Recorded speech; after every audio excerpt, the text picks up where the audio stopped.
I know that many resolutions have been passed and have been ridiculed, and they were risked for ridicules. They faced negative press. They faced negative press for confronting against the acceptance of society. But they got accepted.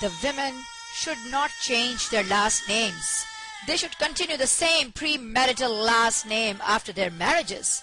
I understand that the change has not even been initiated in the place like US, but we will give women the sense of not losing their identity by losing their last names.